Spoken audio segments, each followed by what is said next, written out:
I thought our $13,700 family trip was postponed until I saw Brian and his girlfriend posting from my booked villa. I called. Mom said you work.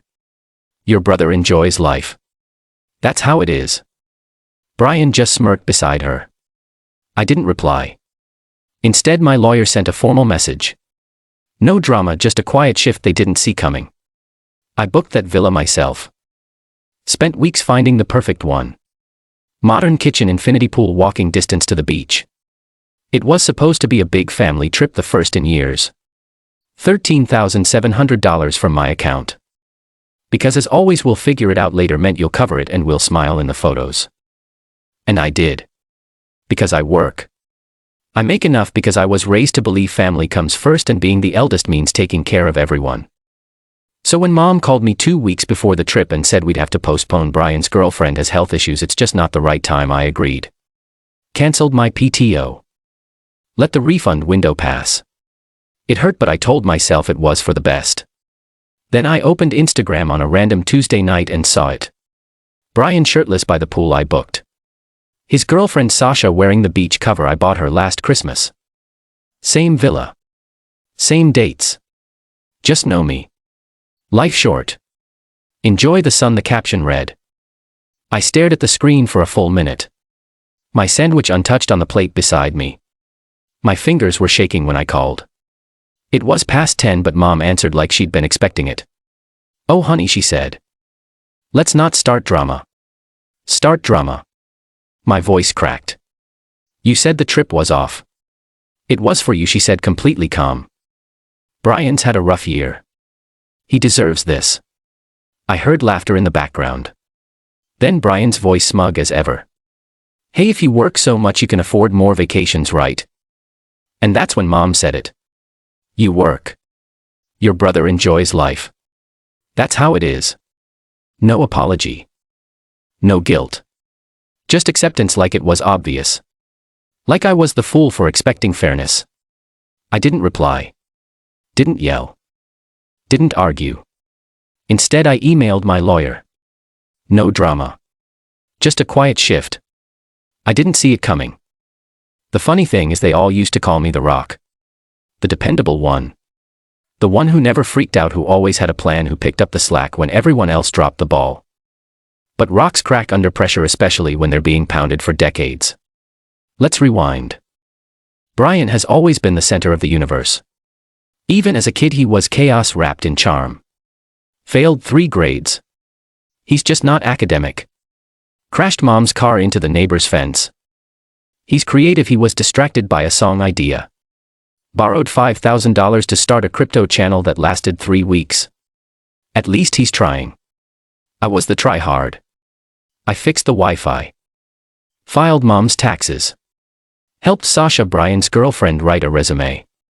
I build a life with deadlines, routines, and a savings account. They called me boring. But when rent was due, who got the call? Spoiler, not Brian. When I proposed the family trip, I truly believed it could be something healing. A moment of togetherness. I'd been working 12-hour days leading 2 development teams at a major tech company. I was burning out. I wanted waves, wine, and maybe a rare memory of all of us laughing over something other than who forgot to feed the cat. I found the villa through a colleague. Private chef, optional, panoramic ocean view, 2 minutes from the beach. $13,700 for 7 days. I covered it, of course. Just secure it before it books, Mom said. We'll pay you back, baby. That phrase had become a damn lullaby in our family. We'll pay you back. Nobody ever did. Brian naturally had no money, but that didn't stop him from hyping the trip online, talking about how we're gonna manifest paradise this year. Sasha started posting Pinterest boards with captions like "living like royalty in the Algarve soon." Meanwhile, I was moving budget items around like a Tetris god just to make everything fit. I bought plane tickets, paid the deposit for the van rental, sent everyone itineraries. 3 weeks before the flight, Sasha claimed she was feeling low vibe and had to postpone. Mom called soon after. Sweetheart, with Sasha's health and all the stress Brian's under, we should delay the trip, she said, voice dripping with concern. Maybe fall. I was stunned, but I stayed calm. We'll lose money, I said. Mom exhaled dramatically. It's just money. You make plenty. Right. Just money. I canceled my PTO. Didn't ask for reimbursement. Just put my head down and told myself next time.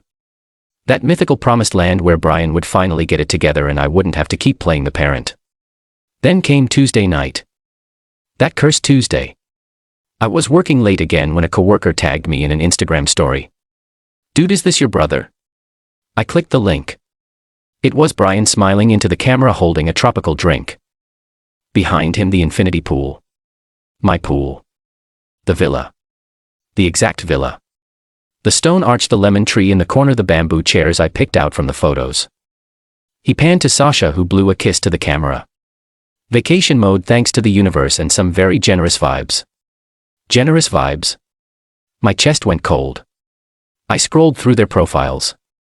They've been there for 2 days. Posting non-stop. Meals I paid for. Rooms I booked. The entire dream, except they cut me out of it like bad lighting. And then Brian posted this. Big shout out to my big bro for setting us up. Sometimes it pays to have a responsible sibling. #family first.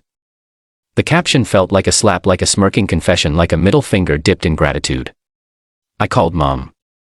She picked up on the third ring, chipper like she'd just finished a sangria. "Hey honey. I thought the trip was postponed." Pause. "Well, for you it was." I blinked. "What?" "I mean, Brian's been going through so much lately," she said. Like that explained everything. He needed this. "And you work all the time. You're always busy." "He's in the villa. The one I paid for." "I know," she said, lowering her voice. "But you weren't using it.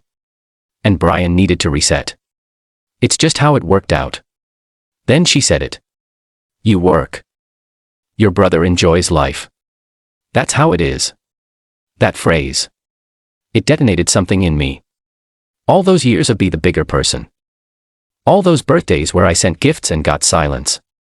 All the holidays where Brian showed up late and left early and I stayed to do dishes. I heard laughter in the background. Brian's voice full of swagger. "Yo, tell him to relax. He'll write it off anyway." Mom giggled. "Stop. He'll hear you." That's when I knew. They weren't ashamed. They were comfortable. Comfortable stealing from me.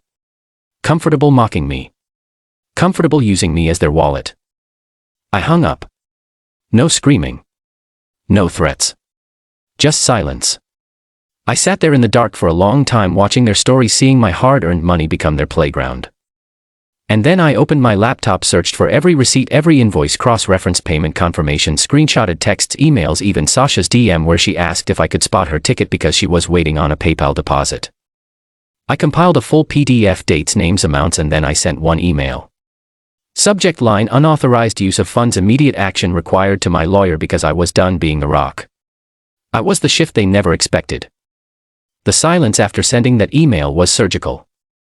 No calls, no texts, just 48 hours of digital stillness, like the eye of a storm waiting to spin.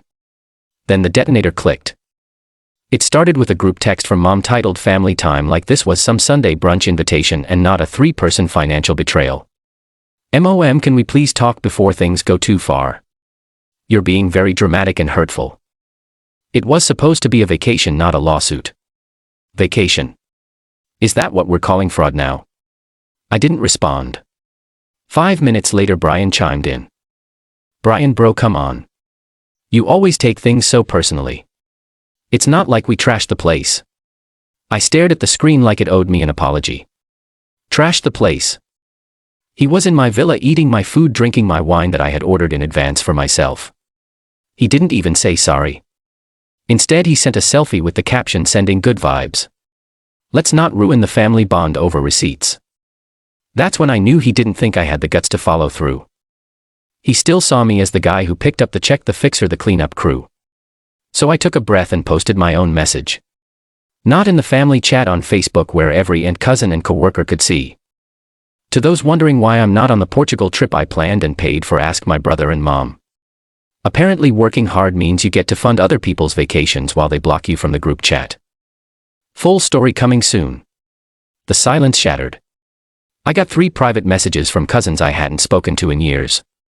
2 ants like the post with that emoji that's half sad, half outraged. And then the phone call started.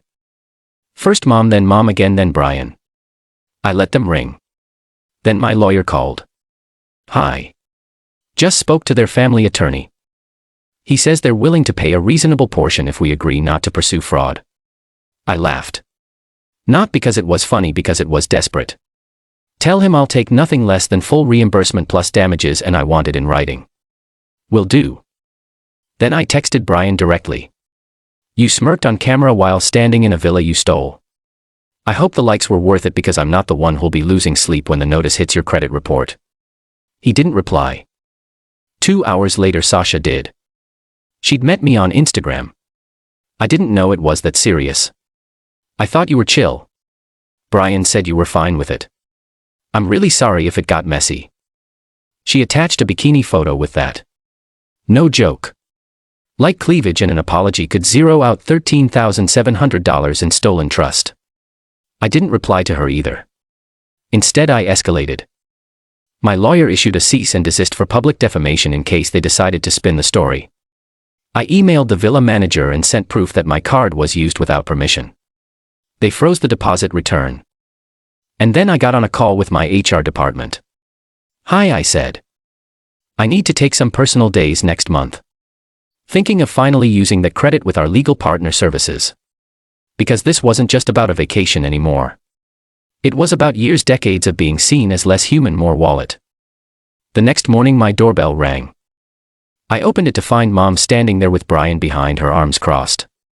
Chin high like he was some misunderstood prince.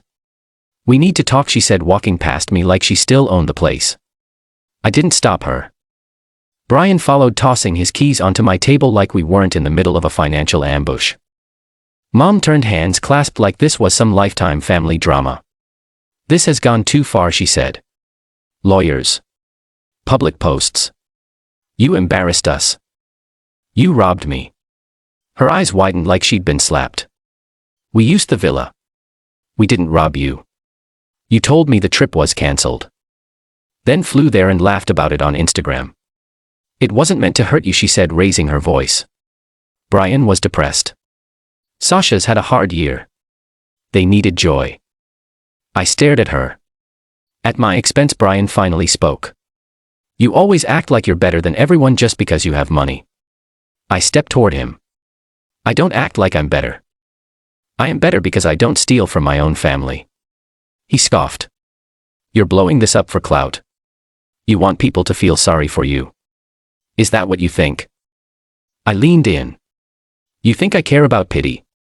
I want boundaries. I want respect. And I want my money. Mom reached for my arm. Please don't do this to us. I looked at her, calm but firm. I'm not doing anything to you. I'm finally doing something for me. Then I walked to the door, opened it, and set out. She hesitated. Brian didn't. He stormed out, muttering, "You'll regret this." I smiled. I already regretted paying for that trip. I won't make the same mistake again. They left and I closed the door on 30 years of emotional blackmail disguised as family loyalty. That was the day everything changed. That was the day I chose myself. The next morning was the first time in years I felt something strange when I woke up. Peace. Not the empty temporary silence you get before another guilt trip phone call. I mean real peace. The kind that settles in your bones. The kind you don't notice you've been missing until it finally returns. I made coffee. I opened my laptop and I didn't check my phone once. No calls. No passive-aggressive texts. No notifications from Mom or Brian begging me to undo the storm I'd unleashed. I think they finally understood that the guy who used to bend over backwards for them had disappeared. That man was dead, buried under $13,700 of betrayal. And in his place stood someone new, someone they didn't know how to manipulate. I didn't stop with the legal claim. My lawyer filed for damages. The villa's management emailed confirming that the deposit refund, nearly $3,000, was being withheld for unauthorized occupancy and damage to property. Turns out Sasha had left red wine stains on the guest bedspread and Brian cracked a marble countertop trying to open a wine bottle like a Viking, according to the caretaker's report. Real classy. Their dream trip was quickly turning into a financial sinkhole, and I didn't lift a finger to stop it. Let them feel it.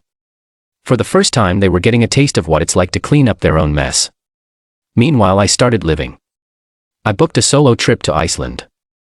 A small cottage near a glacier lagoon, complete with a wood stove and floor-to-ceiling windows. No distractions. No family. Just me. Snow and silence. That first night, wrapped in a blanket watching the aurora flicker overhead, I laughed. Out loud. Alone. And it wasn't bitter. It wasn't hollow. It was free. While I was away, Brian posted a cryptic Instagram story. Black screen, white letters. When loyalty dies, so does family. A week later, Sasha posted one of her crying selfies. Some people only love you when you're useful. Lesson learned. Cue the violin. Back home, mutuals started messaging me privately. Things were unraveling fast. Apparently, Brian's vibes-only lifestyle didn't vibe well with legal bills. Creditors started calling. Their rent was overdue. Sasha's Etsy store had tanked, and Brian's podcast about healing through sound frequencies got banned from Spotify for spreading misinformation. Mom tried to clean up the narrative. She told my Aunt Lydia I was going through a phase and had overreacted. But Lydia, God bless her, sent me a text. Honey, I've known you since diapers. If you cut them off, they earned it. That message felt better than any apology Mom could have mustered.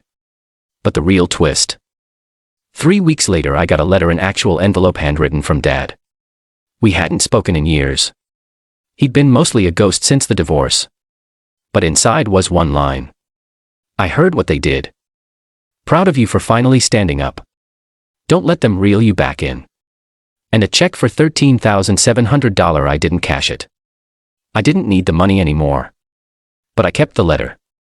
Sometimes closure doesn't come from confrontation. Sometimes it's a simple sentence in black ink that says you were right all along.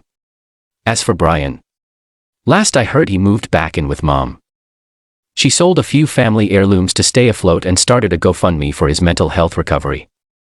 I didn't donate, but I did forward the GoFundMe link to my lawyer with the subject "I didn't donate." I had already paid enough because I wasn't the bank anymore.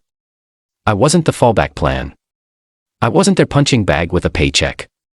I was done. Free. And finally living a life I didn't have to apologize for. 3 months later, I walked into my own kitchen and didn't flinch when my phone buzzed. It was Mom again. Another voicemail. Another sad sigh at the start. Another "I don't know why you're doing this" somewhere in the middle.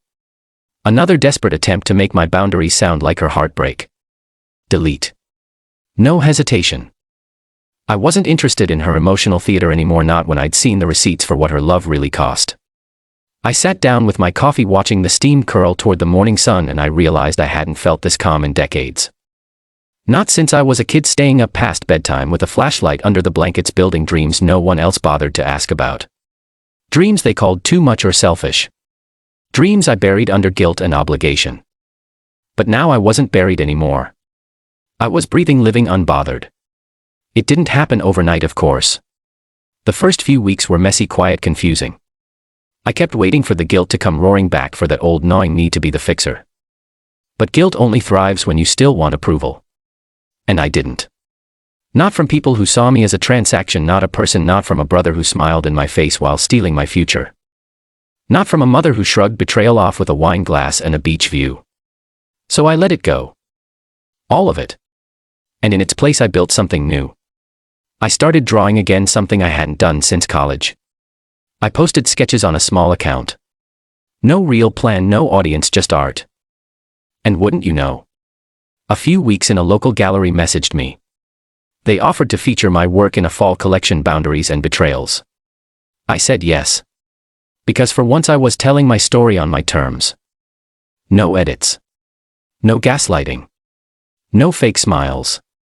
The day of the gallery opening, I wore the same shoes I'd almost thrown out when Brian said they looked too accountant. People came up to me, real people, not family, not blood, just strangers who saw the pain in the lines. The rage in the colors. The victory in the silence. And they said one word over and over. Powerful. I smiled. Yeah. It was. Then it happened. A woman stepped up to one of my most brutal pieces, a jagged ink sketch of two people lounging in a villa while a third faceless figure stood outside the window holding the bill. She looked at it for a long time. Then she turned to me. I saw your brother's podcast once. Didn't know the story behind the scenes. Her voice wasn't cruel. Just honest. I nodded. Now you do. She smiled. Good for you. That was all. And it was enough. Later that night I got one more message. From Sasha. Not a DM. Not a selfie. An email. I moved out. Brian said you ruined his life. But I think you just showed him the mirror. I'm sorry for what I took part in. You didn't deserve that. You were always the one holding everyone together. And now that you've let go, maybe it's time the rest of us fell apart. I didn't respond. I didn't need to because I wasn't waiting for apologies anymore. I'd stopped being the bank, the babysitter, the punching bag. I was the man who burned the bridge and never looked back. And if they ever call me cruel for it, let them. Let them call me names from across the ocean of consequences they built. I'll be too busy living. Too busy laughing. Too busy watching the waves roll in at a beach I paid for this time for myself. Alone, unburdened, unforgiven, and absolutely free.